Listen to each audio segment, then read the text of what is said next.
Hi guys, so I thought I'd make some more BTCC videos since it's such a awesome championship, especially during the Super Touring era. So I thought I'd make a video on Rickard, Rydell and Volvo, but not specifically on him, as I'm sure a lot of people are aware he won the title in '98 and went on to win many events in other touring car and GT racing. However, I thought I would make the video on his teammates because he was at Volvo between '94 and '99 for the complete period that they were in the BTCC, and every single year Rickard had a different teammate. So I thought it'd be interesting to see how his teammates fared against the talented Swedish driver. Not forgetting, of course, that Volvo are a Swedish car company, so it's not really a surprise that he was chosen and remained at the team for so long. So Rydell was actually a good driver at Swedish level. He had previously won a Swedish kart championship, and kart racing typically is a good way to show promise as a driver, because often a go-kart, national go-karting championship, they often have like a standard chassis and performance, although people obviously are going to break the rules. Generally, if you're good in karting and you can overcome a big grid of other kids in karts, then you've probably got quite good talent in driving. Unlike a lot of his rivals, he was not an ex-F1 guy. Certainly perhaps would have wanted to go that way, but like so many race drivers, a few actually make it to F1. So the first year for the Volvo team in BTCC, they actually entered a Volvo estate model, which was kind of crazy because an estate is not really suited to race driving. However, it's possible that it was done for a bit of amusement perhaps, and also the fact that the Volvo estate was a very big selling estate in those days, and probably still is, to be honest. I certainly saw more Volvo estates than I did 850s or S40s, so it might have something to do with the commercial side. Of course, John Cleland, who won 2 titles, was actually a car dealer himself, and many of the drivers and the teams, obviously the idea is to sell the cars as well. So anyway, moving on. Jan Lammers was his teammate, a Dutch journeyman driver whose probably his best achievement was winning Le Mans in 1989. He obviously has had pretty good results in all sorts of motorsports. Did have many F1 entries actually, but they were always for weaker teams. He was a good driver, and he only finished 1 place behind Rydell, as both struggled in the first year for Volvo using the estate. They were 14th and 15th respectively, although Rydell was showing promise of what was to come in better machinery, as he got quite a few top 10 finishes in a very competitive year. So after '94, where Gabriele Tarquini had won a dominant title in the Alfa, so too was John Cleland in the Vauxhall in '95, which was Cleland's second BTCC title. The Volvo team retained Rydell again, and his teammate this year was Tim Harvey, who was the 1992 champion. He won the title in '92 in the BMW, and was certainly a driver that was not clearly a number 2 under Rydell. Due to his success and speed, Harvey was no mug. He had a lot of experience, and he'd actually won a BTCC title.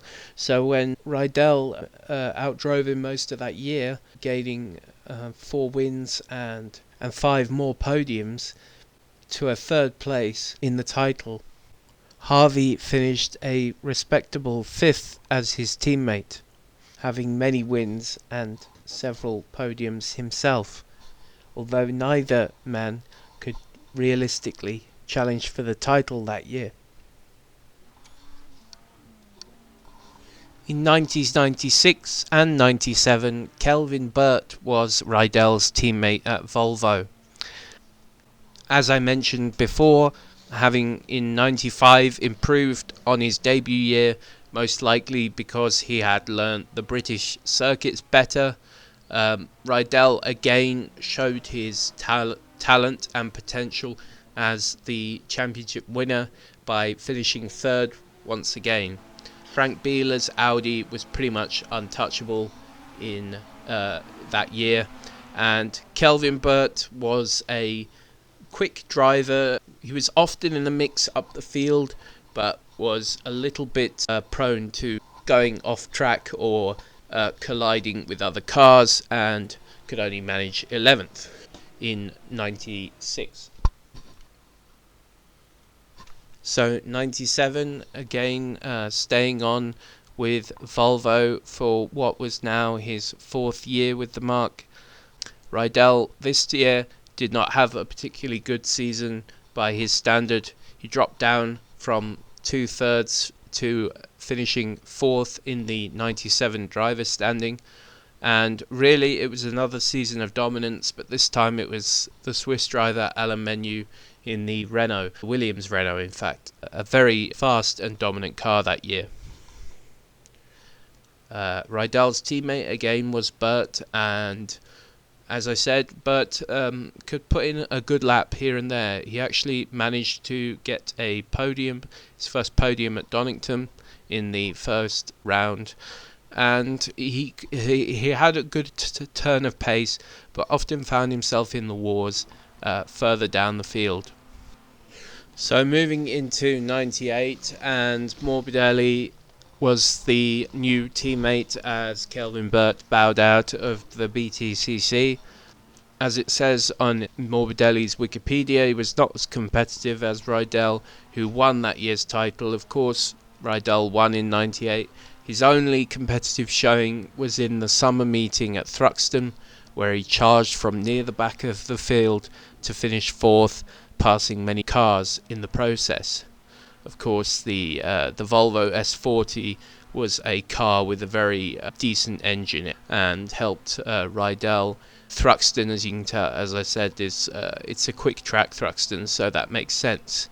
Morbidelli was probably one of the weakest teammates Rydell had, but his record was one of the strongest. He was actually an ex-Formula 1 driver that, although he never really did too much in Formula 1 due to being in minnow teams for the most part, he drove for like small Italian outfits like Minardi and Footwork.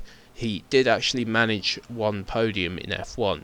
So not only did Rydell win the BTCC that year, but he also beat a teammate who was very much more experienced at the higher end of motorsport. However, in Morbidelli's defence, I think you could argue, like the first year Rydell didn't do so well. It's the BTCC, it's the British drivers know the tracks really well, so it's always a bit difficult to come in like that.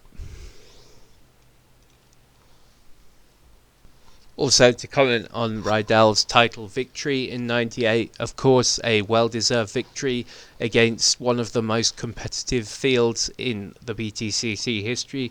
If, as I do, I got into touring cars through playing TOCA 1 and 2, which was 97, 98, and the 90s, especially those seasons, actually were very, very competitive. They had several actual ex-Grand Prix drivers, so it was a great achievement for a guy like Rydell, who came from Sweden and not from quite the driving heritage as some of the others, learning the tracks and finally winning the title in 98. Although I should also mention the Renault of Alain Menu was right up there, and he actually was Anthony Reid just missed out as well. If you remember the Nissan Primera of Reid and Leslie that year, were both very strong, and actually Anthony Reid was a guy that had quite a few entries several different years. He was later on, he was in the MG, and a really good driver, like a bit of a kind of a dark horse people forget, but he really was at the high end with Rydell. Anyway, as a tangent, but it's all BTCC, so it's all good, right? So anyway, 99, the Belgian Rademacher came in as Rydell's teammate that year, and that was his last year driving in the Volvo. Vincent Rademacher, the Belgian, was his teammate that year, and Rademacher actually did pretty well. It was his debut season, and he actually managed to finish 8th, gaining 4 podiums, and for a debut season for a guy who doesn't know the British tracks so well, that was really good. And he was definitely the number 2 driver, having Rydell won the year before, and Volvo wanting to try and make 2 in a row. He was actually told kind of to be Rydell's rear gunner, as so to speak, but he actually was a fast guy, you know, Rademacher. He had a good race driver and did pretty well. That brings that to a conclusion, and just, I think, since we've listed all these teammates, who do I think did best out of all of them? I tell you what, it's got to be close between Tim Harvey's and Rademacher. I think both of those relatively did very well. Rydell, he was a good driver. He deserved his victory in '98, definitely. And he also, I'll tell you what, a lot of the Scandinavians kind of seemed quite quiet and sort of contemplative, but Rydell was quite a fiery guy. He fell out with people, you know, with a bit of argy-bargy, and he gave as good as he got, which is ideal for a touring car driver, let's say. And went on to win an STCC title and to feature prominently in touring cars, as a lot of the guys in BTCC now, like Plato and Neil, if I don't know if Neil's still driving, but these guys have been doing it, and they're in their 50s now, and it doesn't actually matter, because as long as you're relatively fit, usually you can still give a good performance. That ends this video, and hope you enjoyed. Cheers.